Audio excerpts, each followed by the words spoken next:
You can do it now. You should be able to do it now. Yep, I'm doing it.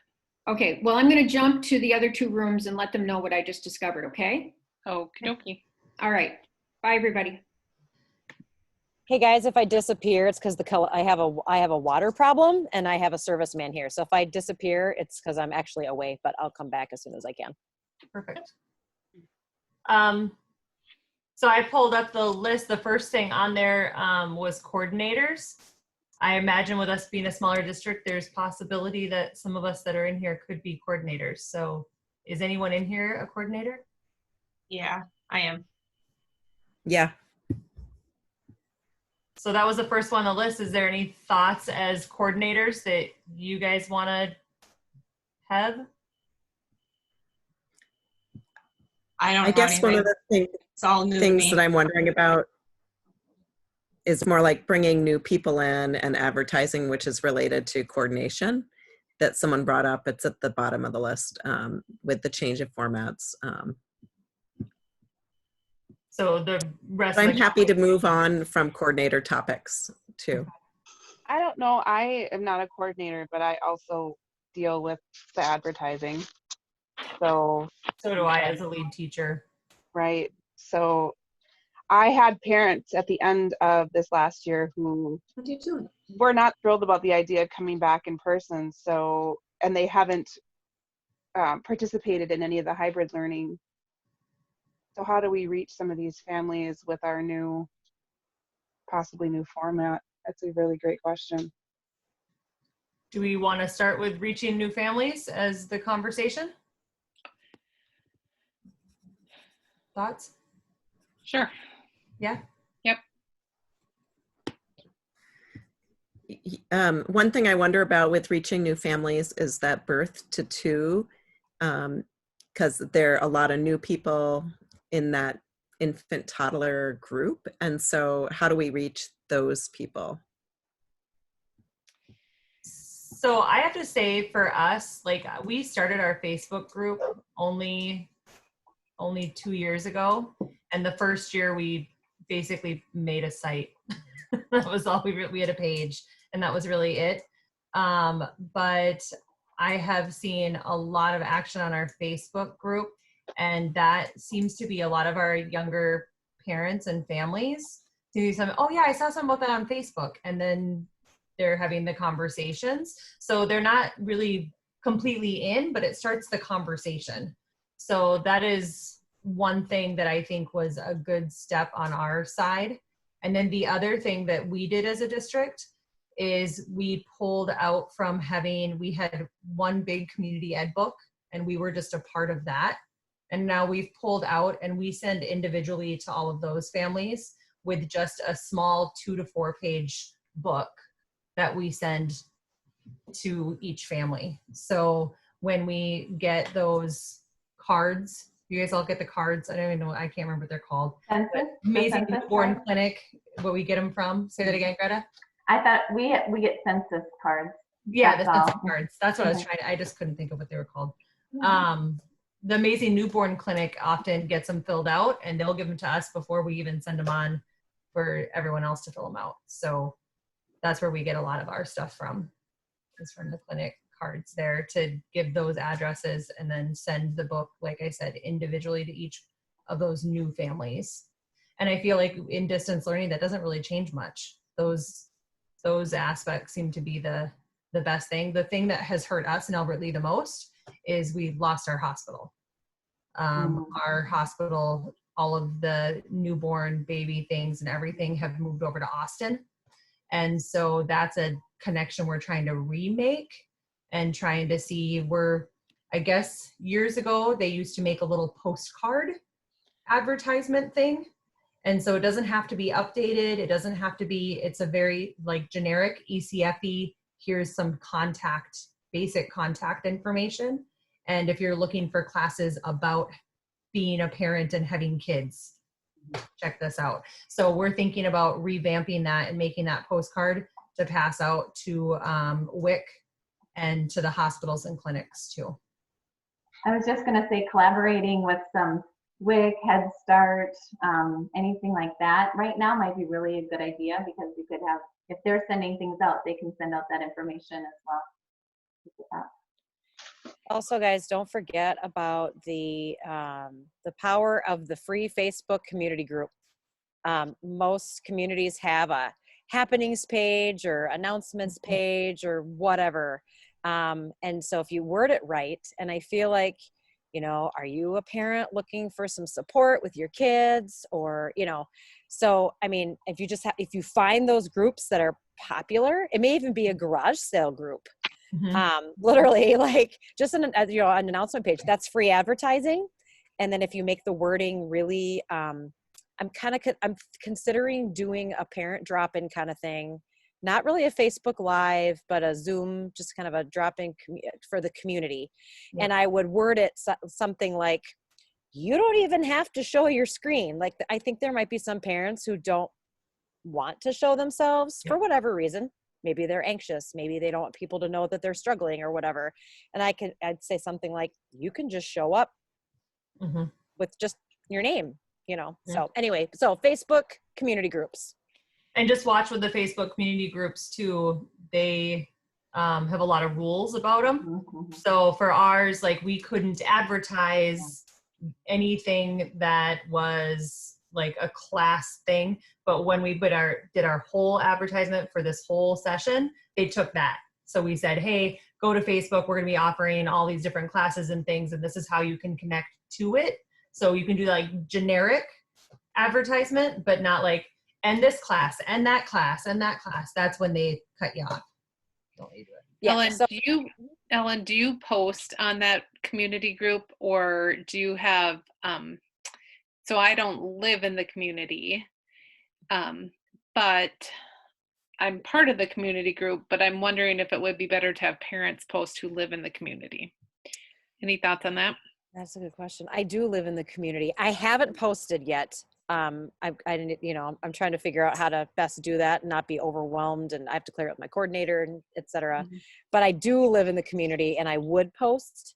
But that's not a bad idea, having a parent post or a parent advisory council member. Yeah, that's what I was or thinking. a past parent. You know, I'm sure you can find somebody who would be like, rah, yeah. Or, you know, then they can say something like, I love ECFE and this is a great way to get connected to families. You know, if you get some parent rah-rah in there, we call them parent ambassadors. Oh, I love that. Parent ed ambassadors. Love it.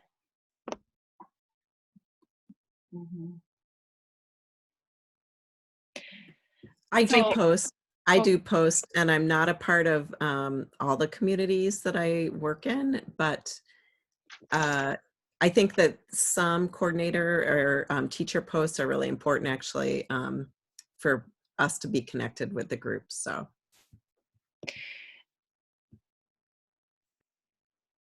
I was going to go back to the postcards too that we had talked about. So our district, we also don't have a hospital. We're in Inver Grove Heights. So there's a variety of hospitals that people deliver at. And so it's a little bit challenging because we can't just go to the hospital and meet the new babies, you know. So we have done postcards that we've given to the ECFE teams that go into the hospitals that we know our parents deliver at. But then we also have made postcards that we send out with the census. And we just revamped one to say, in this kind of chaotic time, we know you still need connection. And so we're doing virtual home visits. We're doing phone calls. So we're doing home visits through Zoom. And actually, we've done more home visits through Zoom than we've done in 3 years face-to-face, which is a really interesting thing. And it's something that I feel like probably could continue and should continue. We're going to do Zoom baby massage because I have my baby massage certification. And so we're going to do Zoom baby massage too. And we haven't tried that yet because we're trying it out on people that we know that will give us the really good feedback. Like, yep, this really worked, or no, this doesn't feel good at all. So we're trying it on those parent ambassadors. But we really revamped the postcard to just say, this is crazy. We know you need help. we're here to help you. We know you need support. We want to connect you. So my kids are 12 and 7, and I remember getting the information in my welcome baby, whatever, but it felt like it got pushed to the side, right? Mm-hmm. Now, like, I know even my doctors are talking about the ECFE classes, which is awesome. But are you guys saying that you send out your postcards more, or you just, like, whenever you see somebody with a baby, like, are you actually physically sending them in the mail, or yeah? Yes.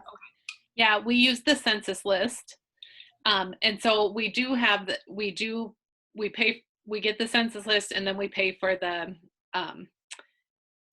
there's a deaths list too. So we pay for both, so we can make sure that we don't send something to someone who something has happened to. So we're a little bit behind because that list comes later, and we want to. But I also feel like for new moms, it might be okay to be a little bit behind, because you're not, Right. you're really overwhelmed as a new mom. And so you might not even see it. Right. So, And yeah. Cinnamon, So we I actually totally fill them out. I identify with you, Cinnamon. I'm just putting it in this bag that Head Start or Right. WIC or our public health sends out. It's so much information. Right. So Shelley, that's a really good point. If you're sending it out alone, it might Yeah. get the attention a little bit more, at least in these days. I Yeah. think. Mhm. And you said you pay for it, so you pay for it at the county? Is that? Yeah, so I'm not the coordinator, so I don't know where she pays Oh, for it, but that's- I no, think that's it's the okay. state, or, well, maybe it's the county. We don't pay for the census list. I think that's free, That's free. right? Or- okay. But it's the deaths in the county. And we, yeah, and we just had a mom that, I mean, I felt strongly about it before, but we've also just in the last month had a mom who was 39 weeks pregnant and lost the baby. And I thought, man, if we were not, I mean, we know her, so we would figure that out, but it just really emphasized how strong we have to be at making sure. Yeah. So I know you guys are talking a little bit about census and getting babies in, but how are you getting in? I mean, I mentioned a couple weeks ago that we kept our families were participating, they were coming, but anybody who had only been to one class never came again. I know. So, and I think I kind of did a quick glance and looking at our, 7,500 families that came this session, 20% were new. And so, and we're losing a lot of families now because kids are going to preschool, maybe. So my concern is how are we need to bring in more toddler families. We need to bring in more preschool age kids. So how are you finding those preschool, the 2s and 3s, and bringing them in, because they were a big bulk of our new participants. So one of the things that I had been planning to do this summer, because we had noticed that it was very down as well, was parenting play dates at the park. Our community does like these park play dates, and somebody is in charge of it locally, and they just put out that they're going to be at these different parks. And I had been invited to it previously, and I ended up kind of talking to them if they were okay with me saying, hey, can I make this one a park parenting play date, that your play date starts at this time, but I'm going to come just from this time to this time and have like a topic there if anyone wants to talk about it. They kind of start the organization of the park visits through MOPS, but it's not actually MOPS run. So it's not us really, it's just some of the moms that just kind of continue it. So it's not really the two entities butting heads at all or anything. And so I had kind of cleared that with them, and then I was going to advertise it in our book as well, but then just to show up and do it. But yeah, can't do that at this point. But we also started doing just parenting play dates as well, where we opened up our play areas as just for free. Come in, check out the space, invite a friend who's never been before. And that way, so some of the parents who have been with us can be like, hey, you haven't been here. This is 0 to 5 now. I know you got the littles, but just come check it out and what it's all about. And we've done that before. Nobody comes. It's crazy. So, but we have an awesome community ed department. So there's always something to do. Anyway. One of the It seems things, like I'm sorry. I was just going to say one of the things we're considering and we are doing this summer is we're calling it curbside pint size. And we're going to go and we have an hour at this park, an hour at that park, an hour at that park. And we're just parking and it's not a class, but we're going to give out gift bags with a suggested $2 donation with an activity, not gift bag, activity bag. And we're advertising it to those people, to everybody we do. But in the past we've had, and we're still going to do this too later if it works out, the ECFE in the park, and we have usually 100 or 120 people that show up at those. So hopefully people come, but it's not organized, and we are only there for, we have to get to the next place in an hour. So hopefully we get like 20 minutes of a bunch of people. Did I say that clear? Like at 9, at 10, 11, and at 12, we're going to be at 4 different parks, and we're strategizing to get to the parks. We're going to our low income. We're going to, where are the other places? Trailer park, a couple different things like that, just to try to target people that might not know us otherwise. And I know we're hoping to build relationship that way, and we'll do it the month of June. And then if it works and people like it, we'll keep doing it. But that's one thought. That keeps it from being a class, and then you have too many, and you have to, you just can say, oh, we're keeping safe distance. Remember, we're keeping a safe distance, and you can just, quote, go under that. So what are you putting in there, Greta, that's like enticing? Like, hey, we're here for you. Like, what do you? We're planning next week. Whatever's left in the storage room, because that's all we have for materials and budget. Well, I don't know. Well, and the problem is we're moving buildings this Oh, year. that's So easy. our entire program is packed. Yeah. It's packed But up. no, like, what are you going to put in there? I'm sorry, I should ask Claire. What are you going to put in there that advertises the programming and what you guys provide in terms of parent ed? Probably just a half sheet. A little flyer. Okay. Probably a little flyer. Yeah. And then I think we've got books that we've scrounged up. The primary schools were getting, a lot of teachers were getting rid of books. So we just went there and started grabbing the primary teachers. But it's more a grab and go, Greta, where you're going to have like the bag for them. They grab it, they go. Yeah, so we're going to bring our own table and a little hand sanitizer, and we'll have the bags and a little donation bucket off on the side, so we're not exchanging money. So whatever they want to give, they can give. That's the plan. And we're going to have 2 cars, so we have a little bit more people there than just one person kind of looking. Yeah, and probably wear spirit wear and all that. Yeah, all that stuff.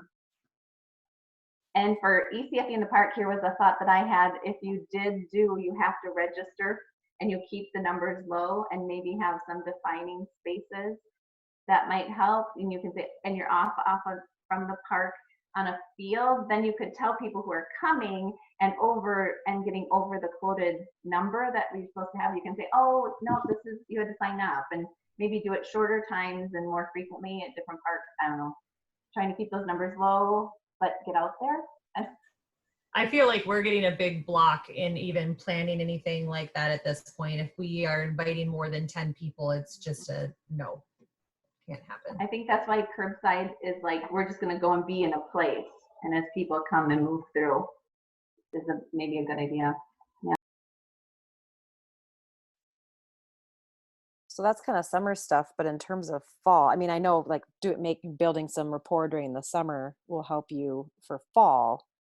I'm getting a lot of kickback from my coordinator that we can't have anything free. I want to have a parent drop in, and I like a Zoom, and I wanted it to be free. She said, no, they have to register. And I'm like, come on. I get it. I know we have to make money, but at the same time, I don't know. I don't know. Are you guys getting that too? Well, and Ellen, the stuff that we're doing this summer is only with those full-time employees that still have hours on their contract. We're not. Yeah. And I'm hourly. I know I'm hourly, but we're not making any money right now. And we offered to refund everybody for spring because they had already paid. So on one hand, there's not a lot of money to do things, and yeah, I can volunteer some of my time, but at the same time, I'm honestly expecting for our hours in the fall to be cut in half. And so I don't know.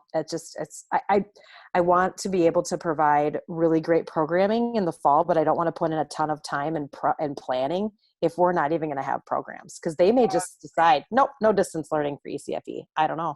Shelley. So here's my thought about the fall, because this has been something that we've been talking about, and I've been talking with my coordinator. And for us, we have a really strong, both Brenda Larson and I are the two parent eds there, and we have a really good, it's a 3-year-old program. So they were with South St. Paul, and then we split. And so now we have this really strong program. And so our coordinator is really talking to us about really working on our kind of sales pitch for our district, about how important parent ed is right now for not only, and I think this is where we really have to think, but for not only birth to 5, but really birth to 8.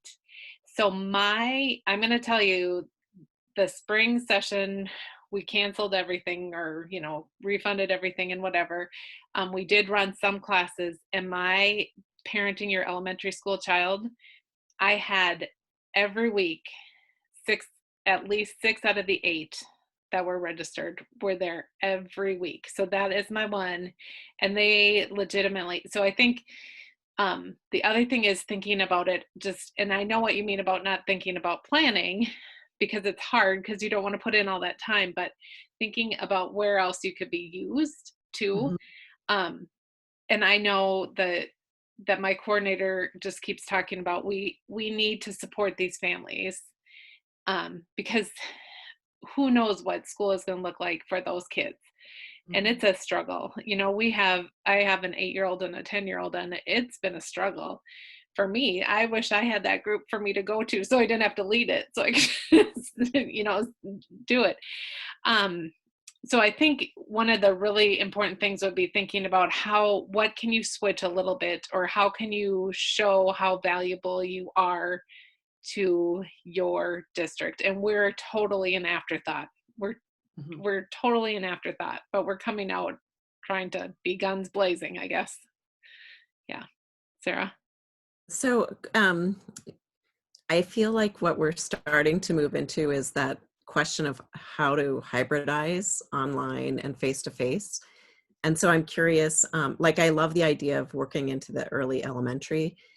Every district's probably going to approach it really differently. So I'm just curious what other people are thinking in terms of, are you thinking about modules, like 4-week modules, or you know what I mean? Or are you thinking of having something for 6 weeks or 8 weeks rather than 12? Curious what people's thoughts are. Go ahead, Cinnamon. Okay, so we were told that we can't even start planning because our administrators aren't even planning it. Like, they won't get together until the end of July. Right? Like, crazy. Yeah, right? I know. So it's like, we don't even know where we can go. We don't know if we can offer a 4-week class or an 8-week class, or if we can offer the whole semester like we normally do. Like, we have no idea. And so that's the hard part. Like, we don't even know where we can go. We just know that this distance learning sucked. Like, it was not good for anybody. It was like all of our families that were registered, they just dropped off the face of the earth. And so I don't know if we have to go back to this, if we're actually going to get our families back, which is really sad. And so, yeah, I don't know. So I kind of got some of the same feedback that they're not going to be doing any of the planning at all, and so I should just wait. And I said to my coordinator, or I could put some ideas together and tell you what I think some of the best ideas are, and then you have a whole bunch of ideas that you can go forward with. And she was like, actually, yeah, you can do that. So that's what I've been doing, is just, I'm making my plan anyway, and this is what I think is best. And then this is, if we're in full social distance learning, this is my idea. if we're in a hybridized system, this is my idea with these possible adjustments. So I'm still presenting it, because if I say, I think we should do a 12-week class, and they come back and say, sorry, you can only do an 8-week class, at least they didn't tell me I can only do 2. Yeah. So that's kind of what I'm doing. And I don't have it currently planned. Now that you say that, I could think about that, but I was actually gonna do it similar to how I did my lives, where I was just gonna say, hey, this Tuesday night, sign up for my class for this one-time class. And then I'm gonna offer that every 2 weeks. And so I would have to get people to sign up every single time to do that. But by doing that, maybe I'm gonna pull in different people throughout, and those people who have been overwhelmed are gonna drop off, and then maybe I'll get them back again later on. So that was my idea. And then Melissa, are you charging for those? Like, are you having them pay through Community Ed? Yeah, so currently— How much are you charging? So currently my classes individually have only been $5 a person. So like that would be my guess, is that we would still charge the $5 a person. And if we go back to actually being able to be in class, my plan was to do $5 a person still in-person class offered, and still do this online option as well. So whether we're in distance learning or back face-to-face, I would still be offering that. Things that are rushing through my head. So one thing to Sarah, what you had asked the question about hybrid, and I had been thinking that maybe doing something like membership to ECFE. So like you could do your $5 to get them here, and then you can say now, or else you could pay this for the semester, and you have a membership and come whenever you want. I was just thinking, baby step. I love that you mentioned it, because I've been trying to figure out how do I get this idea in place, and it would be build people through Facebook in those groups if you can, and then create it into a membership, like step it up and come and join us for a semester, come whenever you want. I mean, I would do that. I mean, you get like, how many people don't pay for classes in my district? It's like we only see 30% of people paying anyway, but what that would include. Something along Cinnamon and Melissa, when you were talking to, another thing that was in my head was, we just created a Google Doc, a shared doc for ECFE, and our director just put on ideas for ECFE, ideas for preschool, things outlined, the outlying concerns and ideas. What if you had a shared document where you could be doing that right now to be getting some of the thoughts? It would at least help. Now remember, we're I always think temperament. I need to process. I can't react. I'm not good at reacting and then having a quality program. I need to process it. So it felt so good to have my director put out there something where I can process. And they can ignore 40% of what or 80% of what I put out. But at least it feels like you're being heard and you can have some feedback. That's all. Yeah. We just filled out a document for our district yesterday. They sent it out to teams across district-wide to give some feedback on how distance learning has been going. And then if we would go to distance learning anytime in the future, what would be things we would change, or what would be things that we would want our district to change, behind the scenes work as well. And so I led our early childhood team in talking through that, and then I went back and filled out a separate one specifically for ECFE. And I did put, kind of like you were saying, Shelley, that sales pitch to your district. I put a big plug in for how valuable I thought that it has been for those families who have been receiving the support during this time, and how it could be valuable for more people in our community and district-wide, that we should be offering some of these parent ed supports further beyond just our early childhood programs. Well, and Nikki, it's a good point, to be able to sell like, hey, how important we are. But I'm by myself. And so the thought of taking on our district and all these needs, I don't even, you guys, I don't even want to throw that topic out there. Like I was, I'm considering like doing a Facebook Live with our ECFE families, but opening it up, that is so overwhelming, you guys. And I don't even know that I can I have 100 families. Mm-hmm. If I had 300 people emailing me with problems about their kids, or even feeling qualified, very minimal, and that our district wouldn't even go with it. So I felt comfortable doing it because I thought they're not all that receptive of parent ed extending beyond in general. So I thought it's not like I'm going to be getting 1,000 emails now because they're like, oh yeah, we're going to super promote this because you said that. I was like, it's not going to go in that direction anyway. So maybe we'll at least get a couple more people that even just the leadership team who are reading the feedback might become aware that, oh, we offer this in the district. I didn't know. I am a 4th grade PLC leader and I'm reading this feedback to talk about it with the district and I didn't know it, and maybe I have a family that I want to recommend this to. Just even awareness within the leadership team that we offer these things. I think you shouldn't let it be too overwhelming, Ellen, even if it's just to open up to say like office hours type thing, if the families want to contact, because those ones who really are looking for some support, to just be able to be a resource for them to reach out to and talk to, not necessarily having to offer classes to all of them and thinking you're going to double how much you're offering distance learning wise to all of them. But it reminded me now, Nikki, that you brought it back up again when Shelley was talking, talking about, saying how much more you're available, and all of us talking about the possibility of cutting our hours in half. Something when I first graduated with the parent ed was super passionate about and haven't had a chance to do yet because you start working, and I ended up being full time, and I thought I was going to have all this extra time when I became a parent educator for some reason. But I really wanted to do classes for parents of teenagers. I feel like that is a huge resource that is missing. And right now, those parents are going crazy. I have a teenager now with the distance learning, and it is hard. And I have heard a lot of people say, well, I wish they had something like ECFE for teenagers.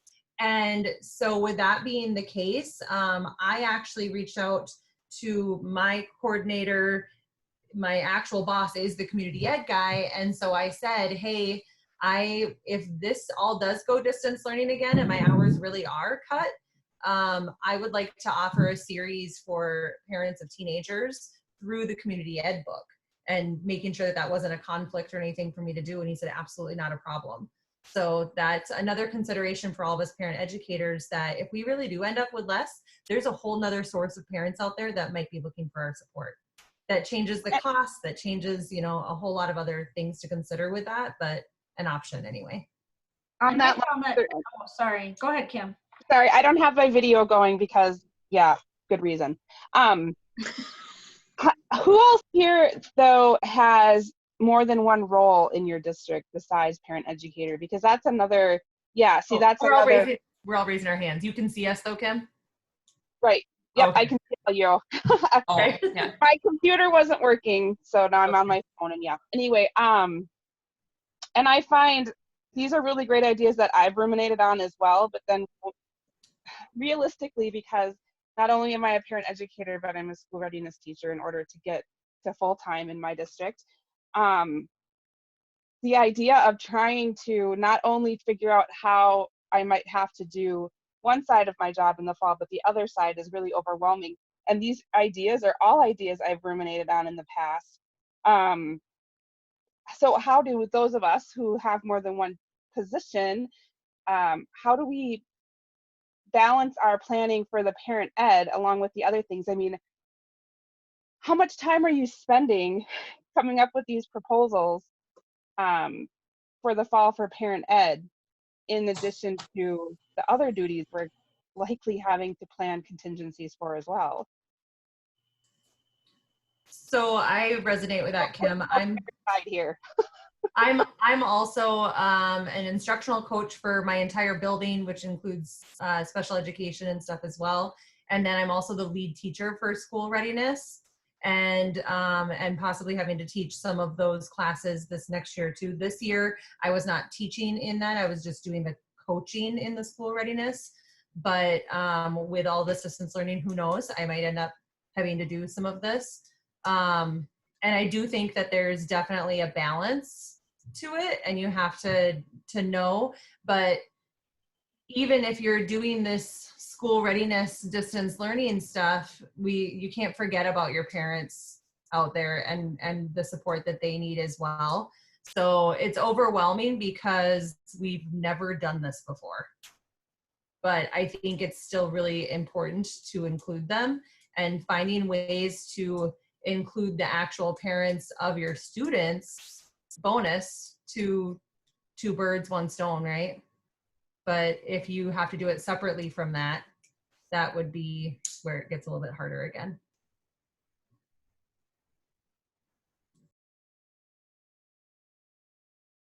I know that was just kind of floaty. I've been really struggling with trying to turn my brain off from all of the planning. So I just needed to see that everybody else was struggling with that too. Like, how am I going to turn my brain off this summer and just like relax, because it's not happening. I think I'm having the hardest time with wrapping my brain around the fact that I'm going to have to be a parent in distant learning once again, let alone the teacher of it. Mm-hmm. Well, let me tell you, my kids are older and it gets easier if your kids are, well, hopefully you're not going to do this too long. I'm just saying, my 5th, 8th, and 10th grader, they did okay, but I can't imagine a younger elementary. Oh. My 12-year-old was much harder than my 3rd grader. Just the way everybody's so completely different, and every kid is so completely different on how they're doing it, that you're going to have a spectrum for everybody at every grade level.